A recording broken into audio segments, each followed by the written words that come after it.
Affaire Ibrahim Kabila,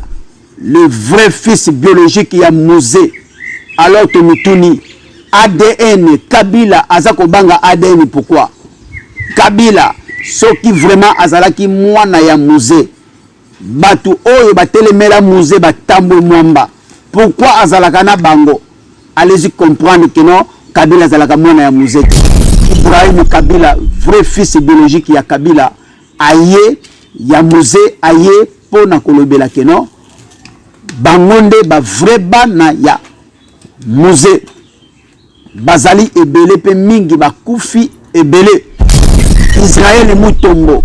Azali na service ya peuple ou azali na service ya FCC. Point d'interrogation. Alors, boyebi émission oyo nengeye asalaka. Atunaka ba question ezali pertinent. Ba question atunaki mukuna. Na lobi awa to réfléchir ngana bino. To longwa na kati aveuglement to discerner. Botala ba question oyo atunaki mukuna. Alobi est-ce que okoki koya na kilote po batala tâche eza na genou soki mutu oyo ba filmaki na kati ya voiture na montage ou pas montage balobi mukuna ou mukuna za kowangana po eyebana que non est-ce que zaye ou ezaye éveil patriotique bozali wapi mukuna lobi même akoti boloko akotika combattre au contraire kutu soki mukuna koti boloko elingi koloba makambo mukuna ndo koloba alcool ekoti na pota soki alcool esili makasi tina moko ekobatela na ndako ezali te vaut mieux ko boka na libanda parce que ezangi makasi alcool esengeli eswa na pota makambo mukuna ndo koloba ekomaki penza epa ya bakabili ezalaki lokola singa akanyi bango na kingo esali bango pasi ti babimisi ba video na ye ou ya yete o ezali makambo ya hotel ya mutakala ti ba memiye na kokanga ye na kati ya boloko to sengi état de droit esala makambo na ndenge elongameli état de droit ekata makambo soki mukuna azali coupable ba condamné ye soki mukuna azali innocent ba bimisa ye selon innocent na ye André Kabila lobi bien clair à marché ba mona été Kabila Kanache mwana ndeke ndenge ba combattant ba résistant ba benga ka ye kombo na ye Hippolyte Kanambe alobi azali ndeko na bango te azali mwana ya Musée te. Voilà a confirmer yango na moi o mukilumba eyebi alobi soki tembe papa na bango akufa oui e bemena ezali ambome ezana kata kisasa oui toyebi mutu o yakufi azali abome bazwaka bakoko sala test ADN ekoleka. Alors test ADN Kabila za kobanga pourquoi FCC za kobanga pourquoi soki ayebi ke azali papa na ye akocha mutu bakata soki azali papa na ye te yango za kobanga tout à coup toyoki après émission wana oyo elekaki na bosolo politique na ba question oyo Israël Mutombo apozaki Ibrahim Kabila ba question ndenge amesana mu misalo ko tuna ba question et puis quand la téléphone on se pose la question ba téléphone aza kotala ba SMS yali ba question isa ko à gauche à droite pendant que tuna invité na ndenge pas tuna ki mukona ndenge pas tuni na Ibrahim tout à coup après émission ba lever tant que tozana kata ba division tozana kata ba trahison to kolonga munguna ata muke te le Kabili batondi na mboka wana ya Congo baboti misisa ba Burundi ya moko ya identité na bango ya Kamere boyebi alors batondi mingi na kata mboka wana lokola batondi na mboka wana tozana droit ya rega ata mukete bokoko taela ba politicien ata mukete opposant zate ebandi na Katumbi aza opposant te azali commerçant ebandi na Fayulu azali opposant te Mbemba aza opposant te Luzitu baza ba opposant te le vrai opposant c'est le peuple congolais. Alors botika la koyeba peke na Congo et comme match kwata ba pasteur bavandaki bababa bango pe batelemi balobi ke non tozako ke na dernier virage congolais to sosola tokozo ke na dernier virage oyo le Kabila bakopakata mbango bango moko oyo ete tisekedi alobaki ke non Kabila ti akokima mbango ye moko ba pasteur pour votre information ba pasteur de l'église de réveil bango pe ba porter plainte pourquoi ba tche mutakala ya ndeko la bango pasteur en public.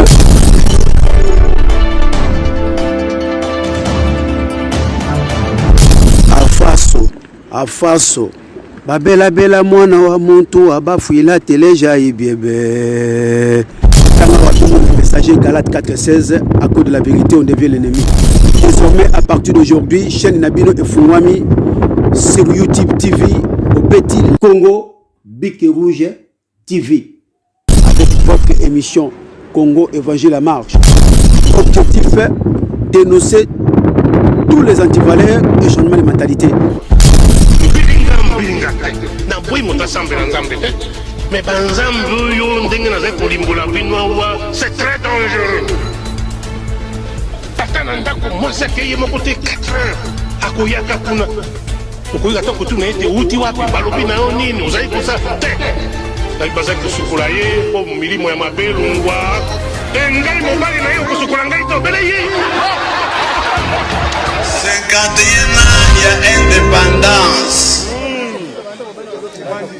Pona nini mboka ya biso ekufi. Mboka ekufi pona moyibi. Mboka ekufi pona lokoso ya mbongo.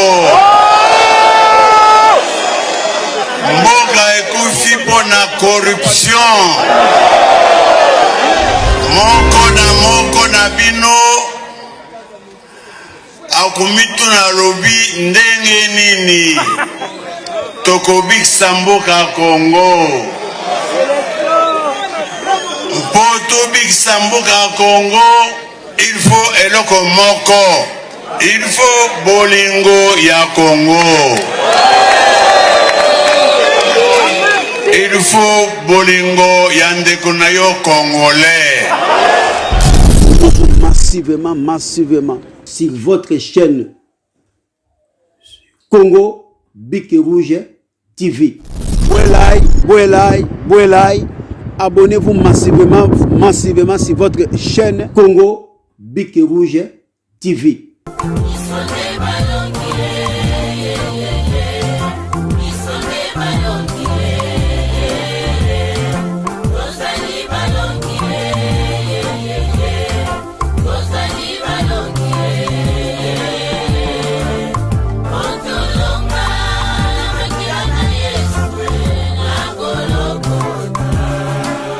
À bientôt. Bonjour, bonsoir, peuple congolais, partout dans Kolanda Biso, na Katia Congo Bic et Rouge TV. Nalobi Nabino, merci beaucoup. Na babone nyoso oyo bapesi biso confiance na Katia chaîne oyo Congo Bic et Rouge TV, présenté ou animé par votre humble serviteur, le messager Galate 4:16, avec l'émission Congo Évangile à marche. Objectif est lutte contre les antivaleurs, c'est-à-dire nous parlons aussi la politique sociale et spirituelle. Merci, un grand merci na Katia Luxembourg BBK Béatrice Bongeli. Grand merci na ba mama ya Faso Mobimba original.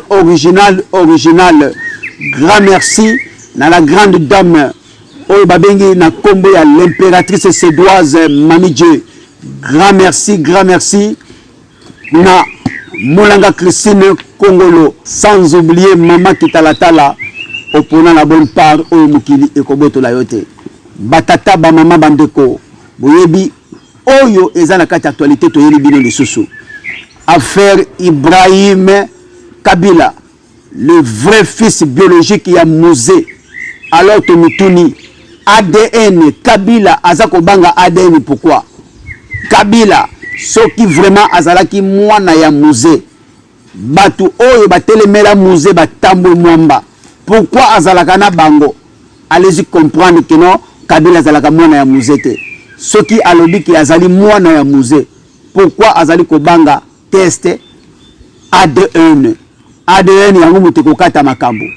Alors toyeli bino affaire ya ADN ya Kabila à la perte de ADN oyo Ibrahim Kabila, vrai fils biologique ya Kabila, aye ya Musée aye pour na kolobela keno bangonde ba vrai bana ya Musée bazali ebele pe mingi bakufi ebele. Alors toyeko yebisa bino lisusu pourquoi peuple congolais a sacrifié mukuna mabe na ye ya mutakala toboya yango totika yango mais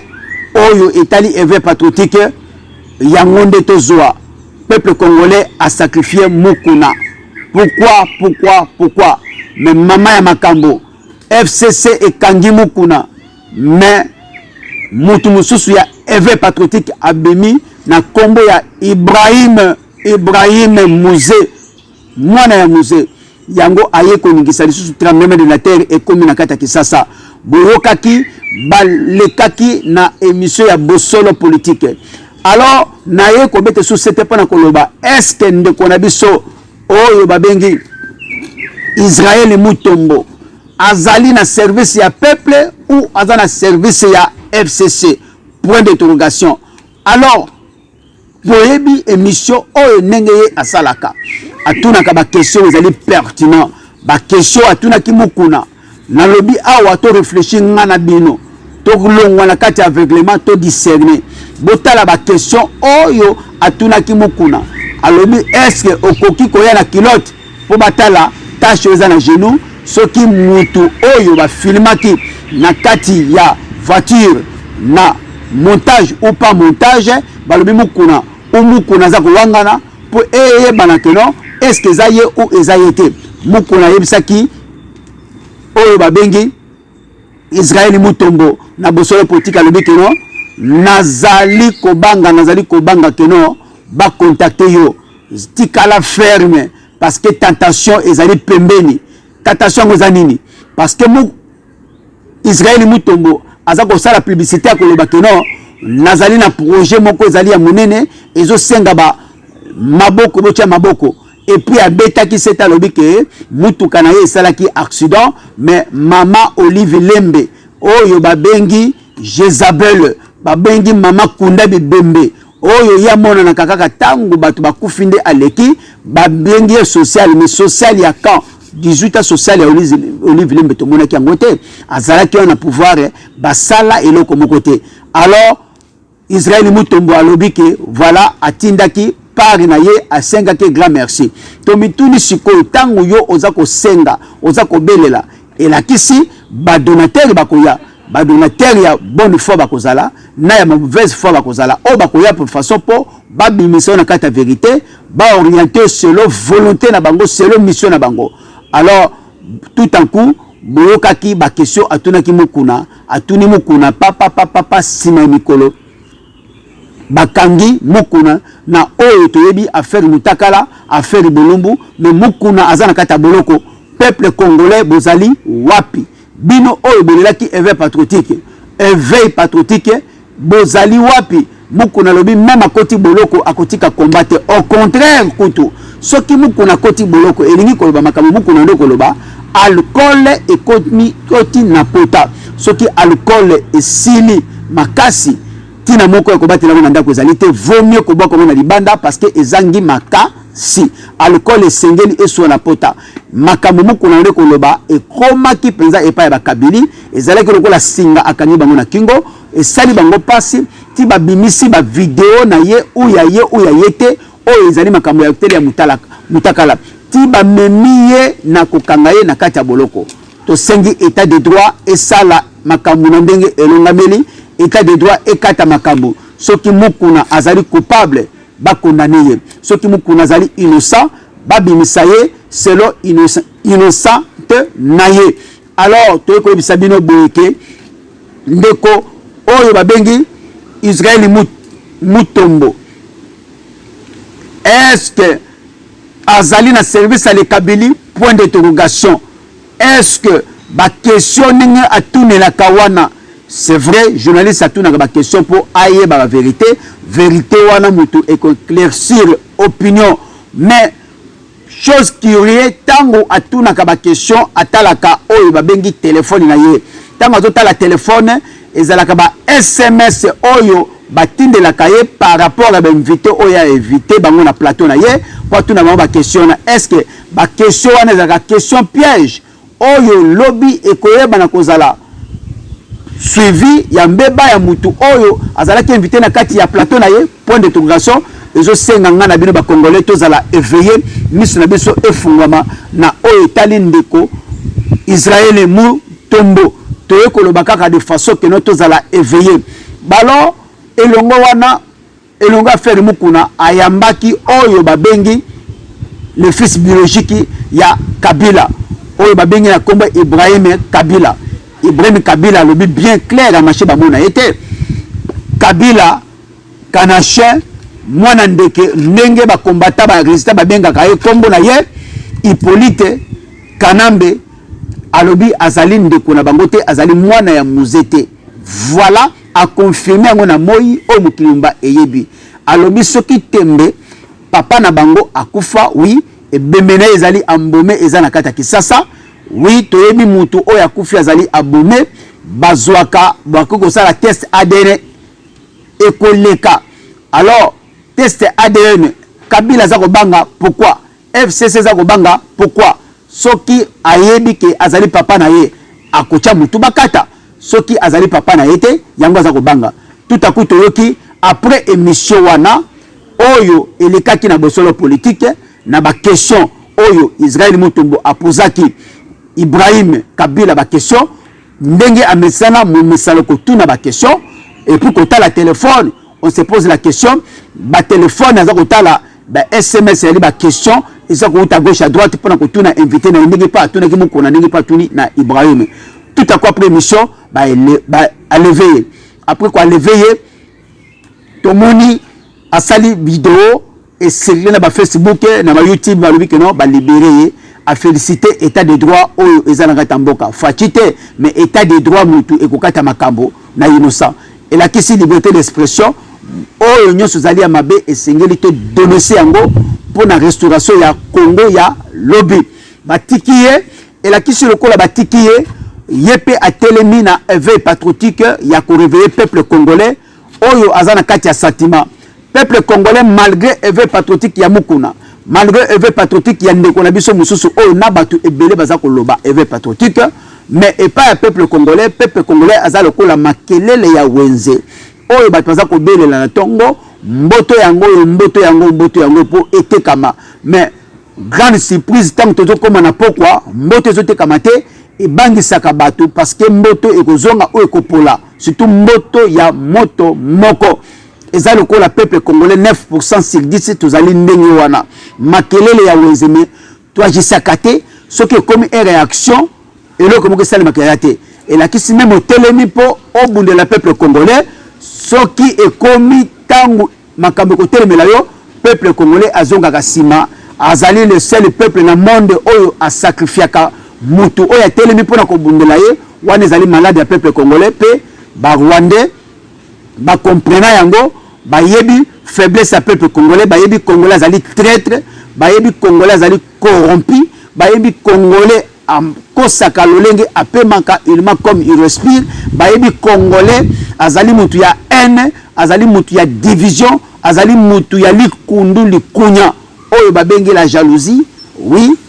jalousie saine ezali mais ya congolais et comment malsaine ezali et chose étonnant alors ndeko na ngai nde toza koloba boye ndeko mobali wana balibere parce que bamonaki ke soki balobi bakanga lisusu ye bakorevese basi barevese yango tolobi na biso boye bacongolais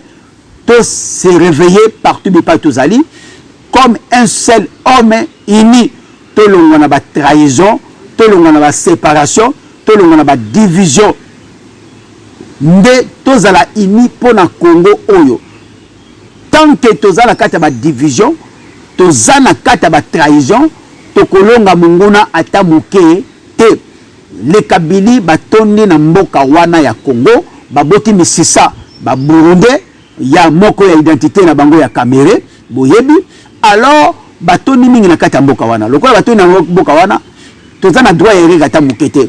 bokoko otayela bapoliticien ata moke te opposant aza te ebandi na Katumbi aza opposant te azali commerçant ebandi na Fayulu azali opposant te Mbemba aza opposant te Luzitu baza ba opposant te le vrai opposant c'est le peuple congolais yango yokaki Etienne Tshisekedi Mulumba lobike non prenez-vous en charge elingi koloba nini soki banyokola kabino ceux qui bamono qui sakamino passé, ceux qui vraiment congolais, to yebi pas ces ali, to yebi minyoko izali. Mais pourquoi balobi ceux qui minyoko na ba passi et lekeli mutu wana abimaka lobi cha mutu bakata. Alors congolais, congolaise, to lobi bien que bakabila FCC boyebi bandaku na bango bipa e bazali. Boyebi na ba parler du peuple bipai oyo bakenaka ko sérénir. Mukolo nini oyo bino bokozwa courage peuple congolais kinois. Oyo bokozwa courage tant bakoti na kata parler du peuple, bo cercle parler du peuple bakoyeba na kozala déboulonner. Mais bo sela kangote. Tozalika kolela. Et puis diaspora bazaka na kata esclavagisme ya kotinda, konda, botisa, tangisa, leisa. Mukoloni diaspora ekozwa délivrance ya kotinda, ya kotangisa, ya kobalisa, pe ya kolesa. Et lingi koloba po diaspora ezwa délivrance, il faut siko peuple congolais kinois zoza na kati ya mboka botika kolela ke banyokoli biso toza ko na kata pasi mais boza batali boso ya koyembela Kabila to lembi yote. Alors mutu oya nyokoli mino pendant 18 ans. Pourquoi boko yembela kaye to lembi yote boko bokele ba frère mais to yebe zali ba montage ya Jean-Marie Kasamba tout simplement azwe bato atie kota Kingasani côté Njili pour na kolakisa keno balingi Kabila nzoka peuple alingi Kabila te. Peuple congolais biso moko tozali ba responsable ya malheur na biso. Mukolo tokolinga mboka, mukolo tokoyeba na ko changer langage yake mboka nezali ya biso kolongola langage yake mboka na so ba koteka bateka yango nde Congo eyebi na kozala restaurer. Congo ekozala restaurer na biloko mi balé oyo babengi bolingo ya Congo na bolingo ya ndeko na yo congolais nde munguna akokokate nde Congo ekozala restaurer ekozala délivrer na domaine nyonso oyo tongate bisabino yango wana. Mais mama ya makambo oyo toza koloba boye na ba réseaux sociaux etokaki éveil patriotique. Même les seuls pasteurs oyo ya telemi mais batu babani ko banka ye mabanga oui, azali ekobiste oui, azali ndumbiste oui, ezali vina ye akopesa compte rende na Nzambe. Alors botika la koyeba peke na Congo et comme match kwata ba pasteur bavana ki bababa bango pe batelemi balobi ke non tozako ke na dernier virage congolais to sosola tokozo ke na dernier virage oyo le Kabila bakopakata mbango bango moko oyo ete tsike na lobaki ke non Kabila ti akokima mbango ye moko. Ba pasteur pour votre information, ba pasteur de l'église de réveil bango pe ba porter plainte. Pourquoi bache mutakala ya ndeko la bango pasteur en public elengi koloba justice ya Congo ekomi elengi, politique ekomi elengi, état de droit ekomi elengi. Ba pasteur bazongi simate balobi lokola ba FCC bango bato bazali na manœuvre ya koyeba kosala ba montage ou montage te baza na droit ko exposer bolumbu ya mutu na kati ya télévision te na ba réseaux sociaux te bango pe ba ko porter plainte na niveau ya kofundaka Kabila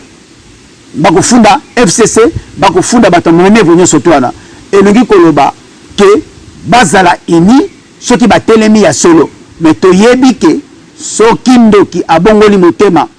fete selma kanalola. Mais pourquoi mukuna lobi abongoli motema congolais azako luka kolimbisa yete azako sale toujours rappel ya le passé na ye toyebi baliaki na Kabila bamelaki na Kabila babalanaki na Kabila babina na bakabila bango nyonso sans exception. Mais azali le seul oyo telemi pour na kosala éveil patriotique pour na ko réveiller conscience à peuple congolais. Lelo oyo pendant monsieur bazalaki baba ba ko comprendre que non a tout beli pesa comme mutu ya sika. Oui, tous ya malamu ya mabeto boka parce que tant mutu abongoli mutema lo les années sengo. Pourquoi congolais azane sengo ya mbongo ya mukuna te azako bamba mukuna mabanga en particulier diaspora ya utebisa kino ba diaspora mingi bezo komona awa bazali mingi baya bateka babula ntulu mapango ba papa na bango po baya poto moya bazongezali te parce que moya zongisa lupango bateke zate azape na Nzambe te bakolia ye. Alors ba diaspora o le ba pesa conseil bango batoza ko diaboliser anti-valeur ya bokechu tant yo bokechu za bakeno oui c'est bien bakangi parti par la mais poto mboka na yote bokechu poto za mboka na yote eso poto mboka na bilote peuple mokonzi poto ezamboka na binote vous avez vrai antivaleur et puis vous êtes un combo ya nzambe aller moloto mais aller moloto nzambe na yeza la nzambe nini nzambe o soki ndoki abongo ni mutema nzamba sepeli parce que nzamba sepelaka na liwa ya ndokite alors soki mukuna abongo ni mutema parmi ba pasteur rebelle ya réveil église éveil ya Congo nzambe fa sepela bino vo sepela et puis ça ko bunda na kata Congo bakangiye au lieu sikoyo batu ba soutenir bas telema comme un seul peuple diaspora et continue na kata ba division et continue na kata ba diabolisation parce que vous avez besoin de nombre de vie vous avez besoin de nombre de vie mais nzoka ba nombre de vie o boza ko lukana mitu ya mukuna parce que bakangiye bino moko boza bandoka ba media bandoki ya kisasa botoni mingi ya na kata poto bozo kota na ba Facebook bozo kota na YouTube pona ko kanga ba nombre de via bato pona ko même muto sada azana kata direct abani na 10h bo kangi bo bloquer direct ne ko bimana 14h wana batakisasa te diaspora ya bandoki toujours bana la moka racine la moka to yebisaki bino ke opposition zalité bonimina ki batote bokechu un vrai antivaleur eso un vrai antivaleur un villageois de naissance aux Hollanda alors il faut que tout le monde soutenir mais un villageois alphabète de naissance bokechu ozako sepela po bakangi mukuna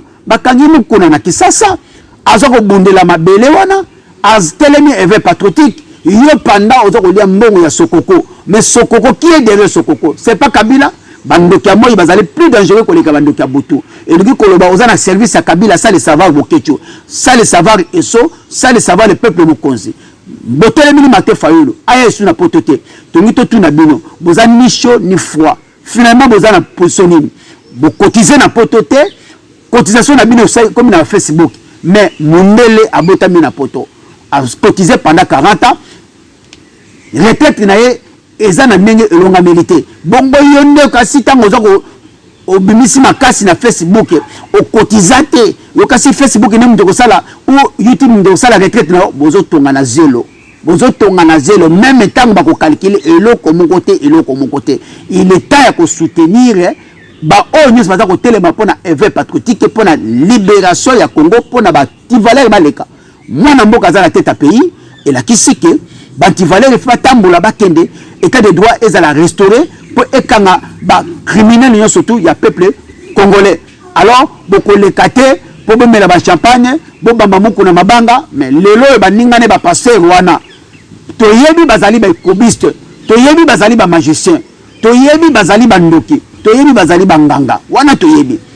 mais bible ya malamu tozwa ya malamu na bango zanini bazana besoin ya ba délivrer mabele et la kisi le kola bango pe ba telemi ba ke ko funda parce que batie mutakala bolumbu ya ndeko la bango pasteur mukuna na place publique un jour vous allez payer à bango parce que il y a des plans ya les Kabili ceux qui muta telemi pour na ko telemi la Kabila et la ba diaboliser non pourquoi c'est là parce que Kabila azali intouchable pour le moment pourquoi azali intouchable tout simplement constitution ya mboka ezalaki taillé à la musique de M. Kabila, l'intérêt de M. Kabila, à Satana qui était un jour en rotique à pouvoir, à Satana qui était que non, et qu'il y a le système à les corbeaux et les renards. Yango va préparer déjà que non, même un jour accueilli, constitution et que protéger, va causer la majorité dans l'Assemblée, va causer la majorité dans le Parlement, oyo et que bloquer, oyo à quoi qu'on remplacer Kabila. Et bien, qui ce qui fait quoi, mais bien sûr, tout ça qui est une révélation, il y a celui qui va remplacer Kabila. Kabila un jour il partira, mais celui qui va remplacer Kabila, il traversera énorme épreuve. Épreuve en gros c'est quoi? Oh, il y a comme on a dit dans Moumalango, Fachi Aye, Aza majorité na Sambete, ni na parlementaire, Azali diabolisé par le peuple congolais, Baza côté le peuple congolais, na état couteli à Congo, il y a voilà mes preuves Azalango, mais Azali na mot de passe parce que celui le commandant suprême garant de la nation, Oyo akoyeba na kosisa masolo mais soki solo le Fachi abiki no cha mutu bakata et la kisi makile kotanga na kata mboka Congo oyo ezali option ya malamu te parce que Congo la kufi mingi yango zo mona za ko tarder mais azape capable ya ko livrer bato wana parce que baza na kata liste rouge ya communauté internationale na niveau ya oyo bafundi Kabila na Kisasa tobosana parce que na niveau ya Kisasa eloko moko osale na personne na Kabila te mais par contre ba oyo nyoso tout bazali ba responsable bazala ki ba victime ya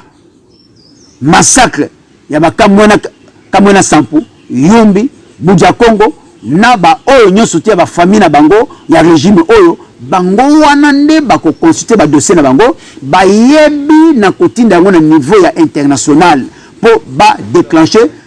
interpellation ya dossier ya Kabila na niveau Kisasa pour l'instant te na niveau Kisasa eko simba ndenge nini eko simba kaka soki parlement wana ezali ba dissoudre parlement na Sénat na faci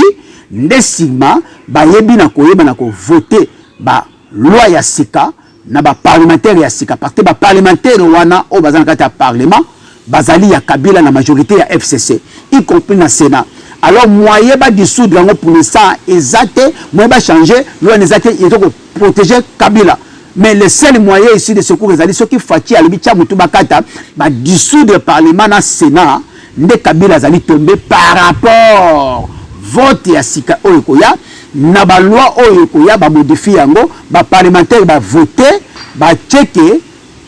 ezali sous makambo ko protéger mutu te nde Kabila kozala débrouiller na niveau ya Kisasa. Mais l'option ya justice tobo sana na niveau international nde bako ko interpeller Kabila soki batutu ba telemi comme un seul homme pour na koyeba na ko funda ye na niveau international Congolais, Congolaises, nous sommes tous mobilisés pour pesa mbongo, $1, €1, pour na pesa avocat mbongo, pour fouler na CPI, nde ba ko interpeller Kabila na batu na bango. Otokolo belamino yango wana. Mais eloko tokolo baboke,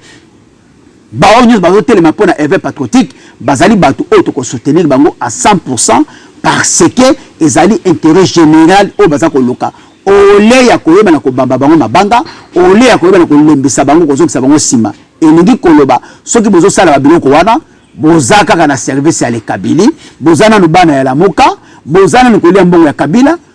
lelo oyo toyebi na ba média ebele bozana service ya Kabili na sima ya lamuka sans le savoir parce que ba média na bino zako fonctionner na mbongo ya Kabili o bazo pesa bino na nzela ya lamuka bozana na kati ya service ya Kabila sans le savoir. Sokoko azali muta Kabila mwana musala ya Kabila gérant ya biloko Kabila na niveau ya Angola oyo Bokechu abelelaka bandoki ya moyi bazali plus dangereux koleka bandoki ya boto Bokechu azali ndoki inconscient ayebi danger ya makambo azo kosala te un jour bakododa ye oyo tokola bino yango wana bana kine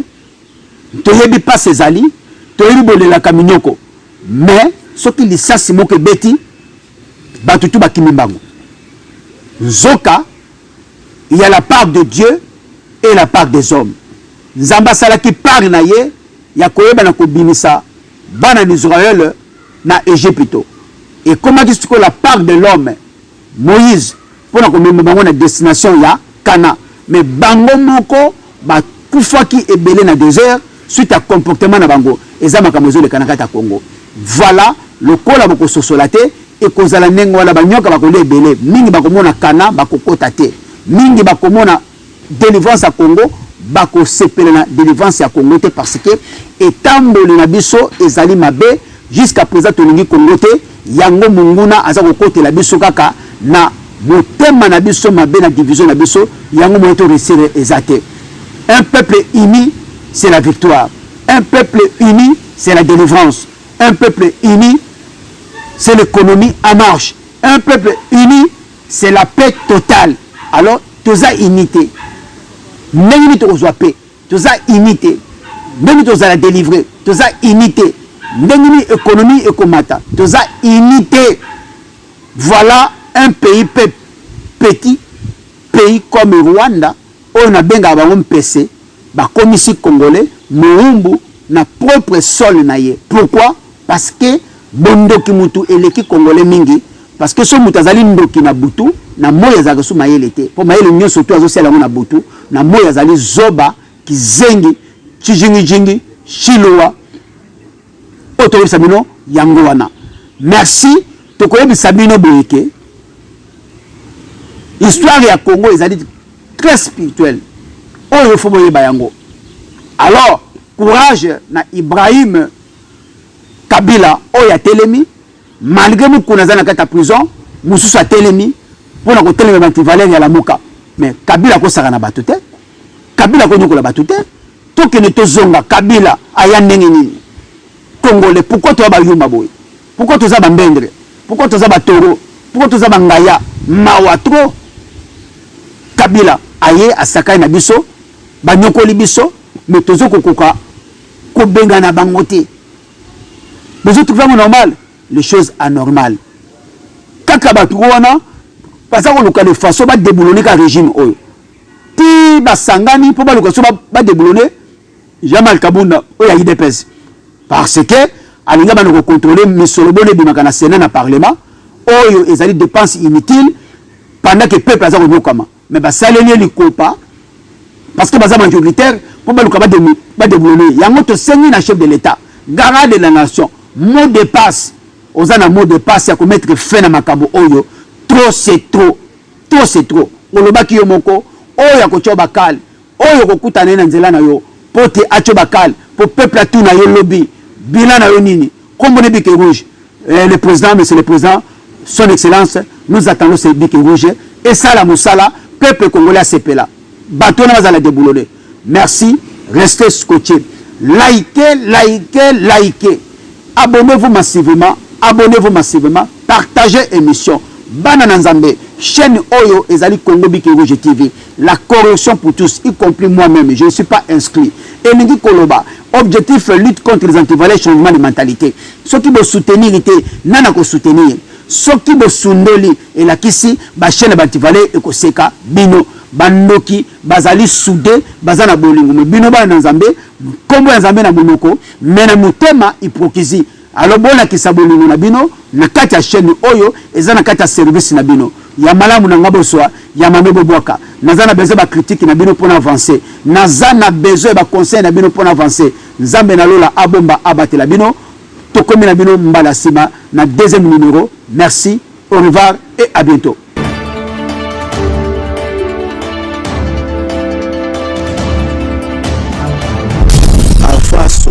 Afaso babela bela mwana wa muntu abafuila teleja ibiebe kama watu messager Galate 4:16 à cause de la vérité on devient l'ennemi. Désormais à partir d'aujourd'hui chaîne Nabino et Fungwami sur YouTube TV au petit Congo Bique Rouge TV avec votre émission Congo Évangile à marche. Objectif dénoncer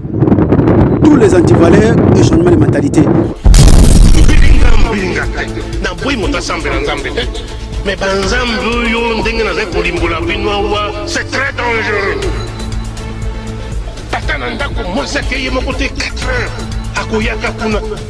okoyaka to kutuna ete uti wapi balobi na yo nini ozali kosa te na bazaki kosukola ye po milimo ya mabelungwa ngai mobali na yo kosukola ngai to bele ye 51 ans ya indépendance. Pona nini mboka ya biso ekufi? Mboka ekufi pona moyibi. Mboka ekufi pona lokoso ya mbongo.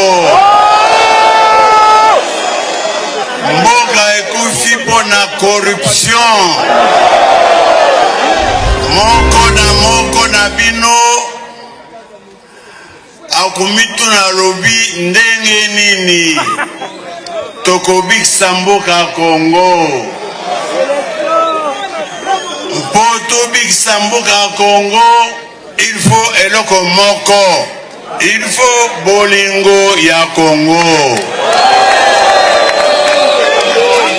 il faut bolingo ya ndeko na yo congolais massivement sur votre chaîne Congo Bique Rouge TV. Abonnez-vous massivement sur votre chaîne Congo Bique Rouge TV.